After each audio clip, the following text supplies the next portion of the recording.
I'm Chad. And I'm Cheese, and we are the Chad and Cheese Podcast. Our podcast covers news, startups, AI, automation, programmatic, and all the things the kids are excited about.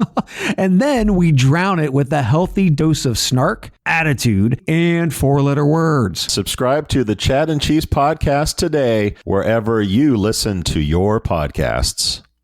There's something absolutely fascinating about the concept, to me anyway, of fan fiction.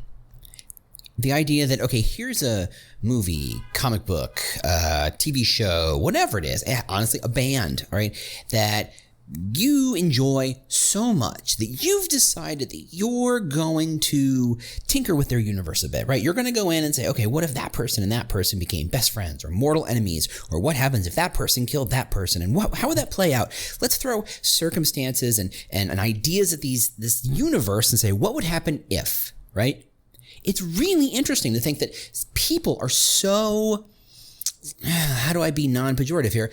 People are so involved in these fictitious universes that they feel the need to say, here, I can tell that story better, right? How do you tell George Lucas, shut up, I know how to tell Star Wars better? And well, frankly, maybe, I'm sure that's exactly what's happened in the last couple of years with Star Wars, and I'm not going to get into that. But it takes a lot of really involvement in an idea that this piece of fiction is something that you own, right? That you know this universe better than the creator, better than other people, better than writers paid good money to evolve and advance this universe, that you're going to put your own work out. Fan fiction is amazing. Now, I don't really read a lot of it, but you know, what I do know of it is absolutely, like I said, it takes a level of involvement in these kinds of fictions and the willingness to say, I'm going to put my creative energy towards it that I don't possess. It's just, that's what it is. But I think it's interesting because in a very strange way, fan fiction is the ultimate level of engagement. It is the ultimate expression of loyalty to an idea, to a concept, to a property, to, dare I say it, a brand. And that's what I want to talk about today when we get right back, fan fiction. Welcome to the Talent Cast, the world's most caffeinated employer brand podcast. I'm your host, James Ellis, and I've been doing employer brand for years now, and I absolutely love the industry. I love how it's growing, I love how it's changing, and I've tried to do my part to elevate the concept, to get everybody to understand the power employer brand can have in hiring, attracting, and retaining talent. So we try to really focus on driving home the idea that this is a calling and a craft. It's a lot of getting your hands dirty, but it's also a lot of big strategic thinking. And that's where we kind of live, that kind of Venn diagram, the intersection between those, the big ideas, and the getting the details right. So we talk a lot about employer brand and how to do it right and how to think about it and how to look at your problems in a whole new way. Ready to rock? 1, 2, 3, let's go. Hey, how you doing? James Ellis here, recording live from Chicago. I'm still feeling draggy. It's been still a raw week, so I thought I'd try something different, try something fun, sorta, kinda, maybe a little bit, without being too lighthearted, without being, the world is really a mess this week, and as it's been for a while, so still feeling it a little bit, and I'm just thought this would be a fun topic to jump into, fan fiction. And full disclosure, it's not my topic. It comes from a conversation I had with Elena Valentine a while ago, which you may have heard on this podcast, about this idea that employer brand is a kind of fan fiction. And I remember her saying that, and it just kind of stuck in my head, and it kind of percolated slowly over time. And I want to talk about that today. But first, a quick housekeeping, and the housekeeping is this. I wrote a book. In fact, I wrote a couple books, but let's talk about the big book. Let's talk about this thing. Because 18 months ago, I wanted to write like the bulletproof case for why a strong employer brand was critical to any business's success. And then 20,000 words later, I realized I was writing something else. I was really writing a book. And 20,000 words after that, I decided that it couldn't just be me. So I wanted to involve a lot of smart thinkers in the space to add their own voices and really add their perspectives to my own. Employer brand is not singular. It's very much a collective effort on a lot of levels, and I wanted the book to reflect that. So I've got people who you may know, like Elena Valentine, Chad and Cheese, Charus Malhotra, Deb Johnson, Nasheed, Aline Bailey, Audra Knight, Tracy Parsons, some people who have been podcast guests, some people who haven't. They're all of them are people I deeply respect and are thrilled that they got to join in and add their perspective. To sum it up, it's the book I wanted when I started out. So I decided I'd write it. So it is called Talent Chooses You. It's available on Amazon right now for pre-order all week. It comes out live a week from today on paperback and Kindle. So go take a look at it. I hope you enjoy it. Actually, I hope you'll love it, frankly. A lot of love, a lot of sweat, a lot of doubt, fears, and tears went into this thing. So hopefully it's useful to you. So go, like I said, Talent Chooses You on Amazon. Go take a look. Links in the show notes if that's helpful. Anyway, let's get back to fan fiction. In fact, frankly, I can extend the idea of fan fiction out another step to say universe building, right? There's this idea. So let's talk about this idea, right? That you've built a universe, and it doesn't matter if it's the X-Men universe, the Marvel Cinematic Universe, the Star Wars universe, or frankly, the Pixar universe. There's a really interesting theory out there on the web that all the Pixar movies are in the same universe, that they are interconnected, and they use the Easter eggs that you see in various movies to prove, quote unquote, prove that case. There are in a shared universe. Buffy the Vampire Slayer and Angel, same universe. What other things are in that universe? I don't know, and maybe we will never find out.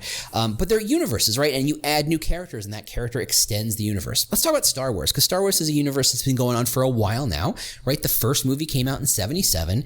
Let's be fair, it was a space western with a samurai tinge to it from some wacko out of Northern California, and it did so well, and it connected so well to the people who watched it that they have been extending the universe ever since, right? Not just more movies, not just the prequels and the sequels, not just the TV shows, not just The Mandalorian.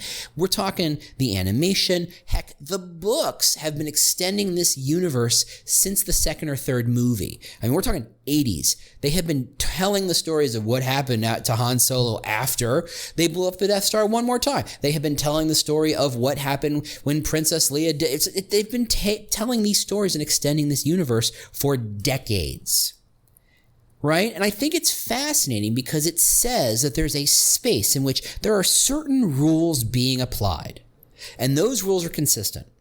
They say in comedy that you can get away with anything so long as you don't violate the rules. So if you establish rules at the very beginning of an act or a bit, or the skit, in fact, you establish those rules at the very early on, you can get away with almost murder so long as it doesn't invalidate the rules that you've set up. You start a movie and it says, hey, by the way, this character can't go underwater or they die. You can't at the end of that movie say, oh yeah, by the way, they go underwater, they're cured, it's all better. That breaks the rules and you feel like, I've been gypped. This is a crappy movie. An extended universe or a fictional universe is a set of rules and a set of characters, some of whom may not involve your part of the universe, right? You may have an ancillary character come out, they might do something and they might walk away. You might set all of your characters in the same space using the rules, but never interact with a character who exists. My favorite, and absolute nerdiest example of fan fiction is Rosencrantz and Guildenstern Are Dead. Tom Stoppard took barely bit players in Hamlet and decided what happens if you look forward and backwards from that moment when they're there to escort Hamlet to Denmark to die. Or where did he go to die? I can't remember. Anyway, but you know. They were bit characters. They were functionaries. They were there to propel a plot. And Tom Stoppard says, what if they were real people in this fictional universe? And how would they go about their day? And what would happen to them before and after? And it's an amazing play, and it's a great movie, with some pretty amazing actors. It's an older movie, but it's fantastic. I absolutely highly recommend it. It's deeply, deeply nerdy, and not just for Shakespeare nerds. But it's this idea, right? You take a concept and you extend it. Why is this interesting? Why does this matter? Well, because a brand is very much like a universe. Your brand is a set of rules that you say, when people who work here do this, we reward them thusly. When they do that, we punish them thusly. We promote these kinds of people, we fire these kinds of people. We are desperate to hire these kinds of people. We have no interest at all in hiring those kinds of people. There is a set of rules, and those rules may slowly evolve as leadership and policies and HR and team leads shift and change and grow and evolve and are swapped in and out, right? But in the end, the brand is expected to be very, very similar. Now, that's of course crazy to say that a brand once established has to abide by the same rules forever. Look at Google. For a very, very, very, very long time, Google was a place where they were inventing the future. They were all about innovation. They were trying new things. They were willing to take the money they were making and invest it in crazy ideas like email online, but an almost infinite amount of storage space, an almost infinite amount of inbox space, which at the time when Hotmails and Yahoos were offering a couple megs tops was an incredible idea. Not to mention the fact that the software was faster and cleaner and had a better interface and it had this thing called threading, which at the time, brand freaking new. They were inventing that. They were changing people's lives at work and, or lives and work based on this technology they're dropping out. Maps and the search functionality was just infinitely better than the junk that Yahoos were putting out, or the Ask Jeeves and Hotbox or whatever, all those things that were just portals with ads shot at you from a shotgun as if you were just getting splattered by every possible and conceivable message every human being could ever want. Google was doing very different things. It was defying rules and saying, we're going to invent our own future. We're going to invent our new rules. We're going to try new things. Hey, we're going to invest in our people. We're going to pay them well. We're going to feed them lunch. We're going to make sure they have snacks and coffee no matter what the time of day is. We want to make sure that they feel well taken care of. That's where a lot of the stuff that we consider standard San Francisco Bay Area perking started, was with Google, right? They were the ones who kind of said, hey, they keep ordering pizza. Why not just feed them dinner every night? Why not just keep them there? Why not give them snacks and massage rooms and nap rooms and take care of them so that they can do more work at work? Now, that was 15, 20 years ago. Fast forward to today, and while many of those perks still exist, what's the story around the Google brand from the inside? Is it we're inventing the future? Because I don't know that if you asked most people working at Google, they would feel like they're inventing the future. I would suggest, based on very little information, but I think based on my external perception of it, is that the brand of Google has for most people, not for everyone, but for most people, the brand of Google is a function of stability, not so much as innovation. Are you working on the Alphabet X projects, the moonshots? Maybe for you it feels very much like a moonshot, but if you are amongst the rest of the Googlers whose main motivation is let's sell more ads and let's build properties that let us sell more ads and let's call up business owners so that we can sell more ads, I don't know that it feels innovative, or at least not as innovative as it feels stable, because Google has more money than anybody else. They print money. They have more of the market share of ad space. There's no chance of anybody buying Google anytime soon, right? They're pretty stable. That's the story of Google. That's the brand. That's the universe of Google. So what does it matter what the brand universe is? Well, on a certain level, what you say about that brand has to connect to the rest of that universe. If you say Google is all about innovation, and let me show you the 20 properties that they've built that have blown my mind repeatedly, great.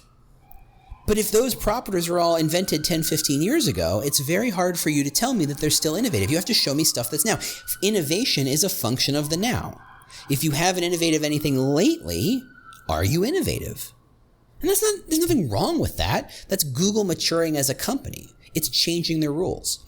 Look at their own set of rules, right? Their own established don't be evil. Their self-proclaimed, the flag, the banner they flew very early on, their response to the perception of what it's like to work at the other behemoth, the other technological giant Microsoft, and their claim of we don't be evil, right? We're Google. We just don't be evil. And you see now that the people who work there, who expected Google to maintain the respect for that rule, the one that based and grounded the universe from the very beginning, are starting to potentially feel a little like maybe the universe changed around them and they don't like where they are, that they disagree with decisions made about China, about Black Lives Matter, about sexual harassment policies, about who they give, exit bonuses to. Google has been struggling with this idea that having established itself as a place that wasn't evil, now they have to reflect on the fact that as a bigger company, they might have to do some semi-evil stuff. That's just right. Businesses make choices like that. I don't like it when they make those choices. I disagree with those choices, but I'm not beholden to stockholders. I'm not beholden to investors. So therefore the changes are not mine to make. And I'm allowed to disagree with them, and staff are allowed to disagree with them, but those are the changes that are made. And those changes feel bad because they break the rules of the universe. Now that's a brand universe. That's an extended universe. You want to extend it out. You want to push it out. Okay, you're innovative. Great. What else are you innovative? What other ways are you innovative? Being innovative by we'd make cool code is a good start, but show me how you are also innovating work-life balance. You're also innovating how you treat your staff. You're also innovating. And again, Google can kind of tell those stories really, really well. You may have noticed the story in which they had said that for most of their staff, they're giving $1,000 credits to let staff who work from home invest in their home office, right? Buy a better desk, buy a nice chair, buy a good monitor, whatever you need to kind of make your office at home feel more comfortable, more useful, more productive, go for it. Google's going to pay for that.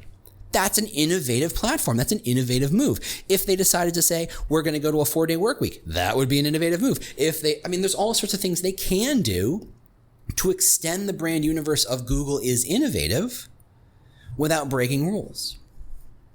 Which leads us to fan fiction. Now, fan fiction is saying, okay, I understand those brand rules. I understand the universe's rules. I'm going to extend them out. I'm going to push the boundaries. I'm unofficially going to tell your story, or I'm going to unofficially tell a story that exists in your universe. Now, if you're the owner of Star Wars, or at least, whoops, I'm dropping pens now. If you're the owner of Star Wars, or if you're the owner of Buffy, if you're the owner of the Marvel Cinematic Universe, it might be scary to think that someone's going to tell your stories, right? The people at Disney take very good care to decide who tells the next Marvel story. Who's going to tell the Black Widow story? Who's going to tell the Falcon and Winter Soldier stories? Who are going to tell that story? They don't just say, who wants to tell that story? Go for it. Have fun. They don't do that. They pick, they choose. They have a sense of what kind of story they want those properties to tell. They find producers and directors who are going to support that vision and support that idea, and they're going to let them tell stories. They're going to cherry pick how those stories get told. But that's what fan fiction is, right? The unlicensed telling and of extending of that brand story. But at the same time, look at it another way. In a lot of ways, you want to create fan fiction. Fan fiction is a proof point that your brand universe is so cohesive and so strong and so attractive that other people want to add to tell that story, right? For those of you know that, and I don't know if anybody here was a Twilight fan, but we all know that Twilight was so strong to a certain set of people that they decided to extend that universe. And one of the ways they extended that universe ended up becoming 50 Shades of Grey. If you didn't know that 50 Shades of Grey was functionally fanfic for the Twilight universe, and it kind of took a life of its own on. It just kind of went, for better or for worse. We can decide that later. It's an extension of that universe, that extension of that brand. And that's almost what you want. As the owner of your brand, you want to be able to say, I want a brand so strong, so attractive that other people say, I want to tell that story too. I want to add my spin on that story. What if we told that story as a Western? What if we told that story as a samurai flick? What if we told that story as a wacky slapstick comedy? Right? How do we do that? Now bring it back to your brand. You want an employer brand that is so strong, so attractive that other people want to write that fiction for you. Except it's not so much that they're going to say, this is the story of what it would be like to work in this company. The story, the fan fiction they are writing is called, let me review your company on my company on Glassdoor. Let me review my company on Comparably. Let me review my company on Fairy Godboss. Let me tell you the story of what it's like to work there. That's the fan fiction that's happening every day. And that's why I want to talk about it, because if you look at those reviews less as reviews and critiques and stars and being slaves to what the shift in stars are, you're in trouble. But if you think of it as fan fiction, you're in a different universe. How do you establish the rules? How do you establish the brand universe rules so that they go, I get it. And look, if people leave bad reviews in Glassdoor, it's not because you're a bad company. It's because your recruiter established rules. This is what this universe is about. This is what this company is about. This is how we do things. And having gotten to that universe, having gotten to that company, they see that those rules aren't true. You've broken the rules. And they feel gypped, and consequently they write bad fan fiction. So I want to just give you and leave you this idea because I think, or leave you with this concept because I think it's interesting to wrestle with as you think about how do you work with your brand, how do you extend your employer brand. Think of it as a function of how do you build a brand so strong that it's encouraging fan fiction that stays within the rules. that abides within the rules, so that when people leave negative reviews, they can say, look, they told me it was about this and it really was about that. I thought they were kidding, but it's really like that. It really is innovative. It really is hard charging. It really is slow and methodical. It really is collaborative to the point of not being able to make a decision. They told me that's what it was. They kept the rules and that's what it is.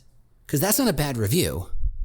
That's a review that reestablishes and reinforces the brand universe rules, which is good. Because if you want to be known as anything, you want to be known for who you are, who you really are. Even if you are methodical and plotting and you seem to talk a lot without ever getting around to the point where you ever make a decision, right? If you're one of those kinds of companies, you want people to know that. Why? So that people who like that sort of thing and work well in that sort of environment go, yeah, cool, that's what I want. I want to be part of that. No one goes, I want to buy a Ferrari. It's a really affordable, useful car for a variety of purposes. No. And that's the problem. We want to be Ferraris, but we want to be Ferraris for every day. It doesn't work that way. Ferraris are magical, special, wonderful things that you keep in the garage 99% of the time because they're terrifyingly brittle and dangerous and aren't used and should not be used for getting to the office or picking up groceries. They are there for the one day a week that you can spend an hour just driving for the pure love of driving and enjoying the engineering around this idea. You want to be known for the thing you actually are, not just known to be known. So I don't have a good conclusion on that one. I just think it's fascinating, and I think it's an interesting way of looking at how your employer brand is a kind of universe and how you want to encourage your fans to write fiction. Just make sure that they're using the same rules, that they're following the brand universe guidelines. And the way you do that is to keep them strong and clear. That's how you kind of get your staff to tell the story about the brand and not whatever story they were in the middle of that they thought they were living, because that's somebody else's universe. You want them to talk using your own brand universe rules. All right, that's all I had this week. Like I said, hopefully that was a little lighter given the week. Hopefully next week is better. Full disclosure, I've got some interviews lined up coming up, or I'm in the process of lining up some deep interviews. And you know I hate to do interviews, so I'm not going to call them interviews. They are deep conversations with two of the smartest employer branders I know. So I cannot wait to get at them and get them all put together so that I can share them with you. Otherwise, I will see you next week. Thank you so much for listening. Thank you so much for sharing. Go take a look at Talent Chooses You on Amazon. I would love it if you just took a look, just considered it, maybe even bought it. That would be fantastic. I'll talk to you next week. Bye. This has been an episode of the Talent Cast, part of the Evergreen Podcast Network. If you'd like to get in touch with me, a couple of ways to do that. Obviously, there's Twitter at The War for Talent. You can go to the podcast website at thetalentcast.com. If you'd like to stay up to date on the news of this industry and what's going on, just go to employerbrand.news and sign up for the email newsletter with lots of news and links to other places. If you just want to connect with me on LinkedIn and just say hello or let's just talk, that's linkedin.com/in/thewarfortalent, or I bet if you just search for James Ellis, I pop up pretty quick. Otherwise, if you have any questions, concerns, considerations, ideas for podcasts, holler at me, let me know what's going on. Thank you if you've shared it. Please share if you haven't. Rate us, review us. I love all that stuff. It really does help kind of keep the message going and get the message out there. Thanks again, and we'll see you next week.